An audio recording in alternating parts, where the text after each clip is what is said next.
Assalamu alaikum. Bismillah alhamdulillah.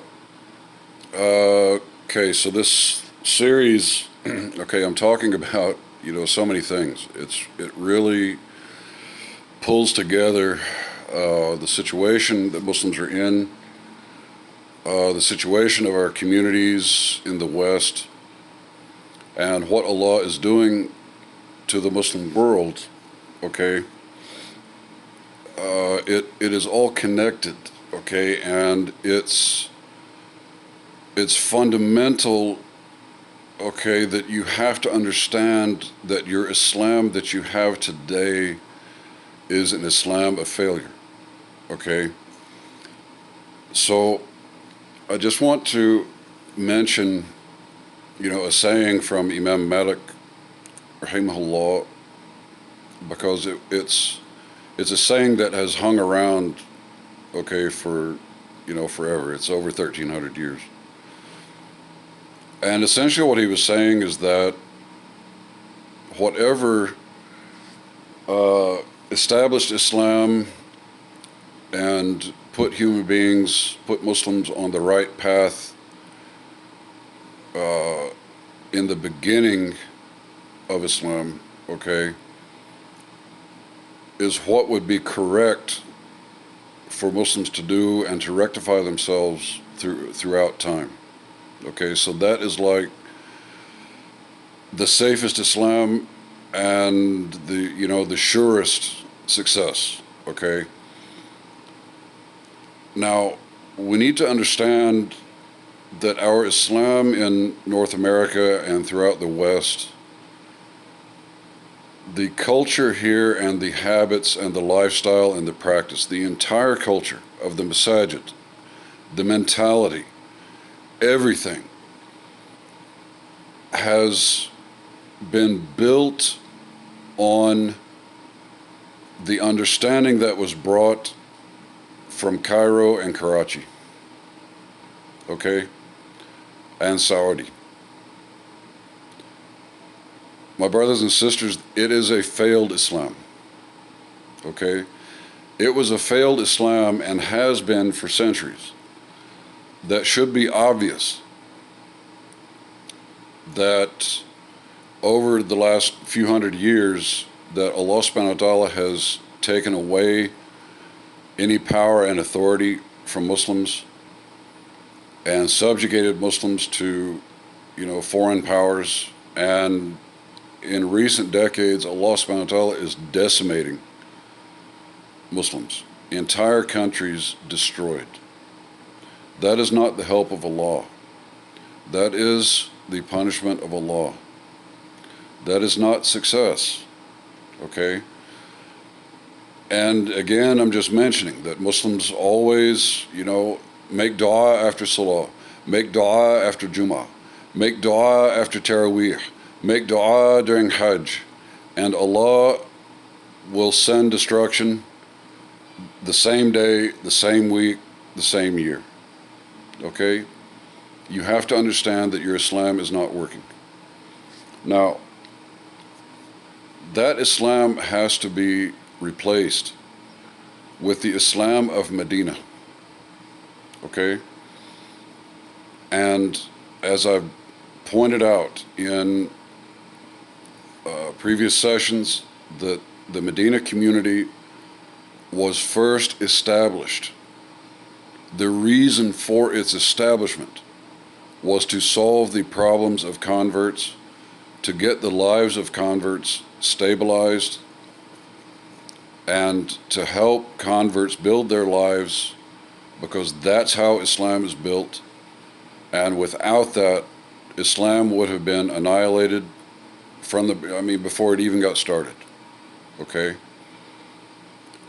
And so the shift that has to happen throughout all of the masajid, 2,500 masajid in the United States, every imam, every Muslim, okay, you have got to shift your thinking, okay, away from the trivialities and toward the actual work and institutional practices that solve the problems for converts and help converts get our lives stabilized.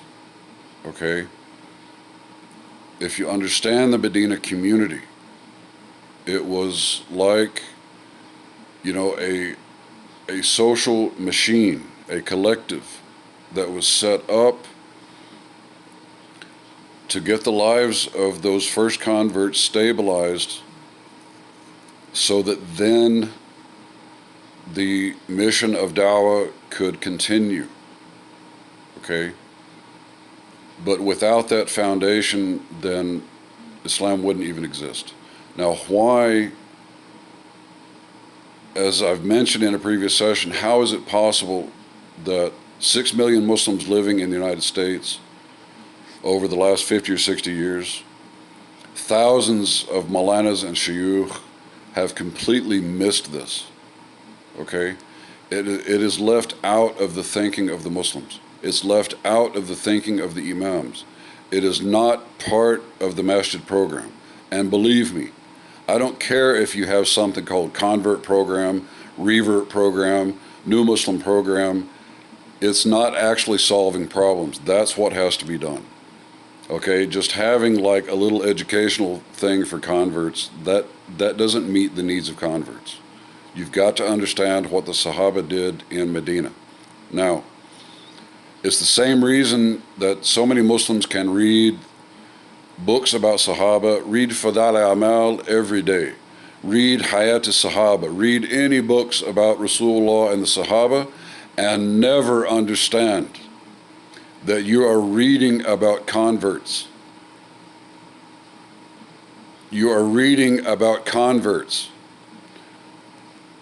And this has been missed throughout the entire history of Islam. Why? Because the great scholars of Islam, okay, were not converts.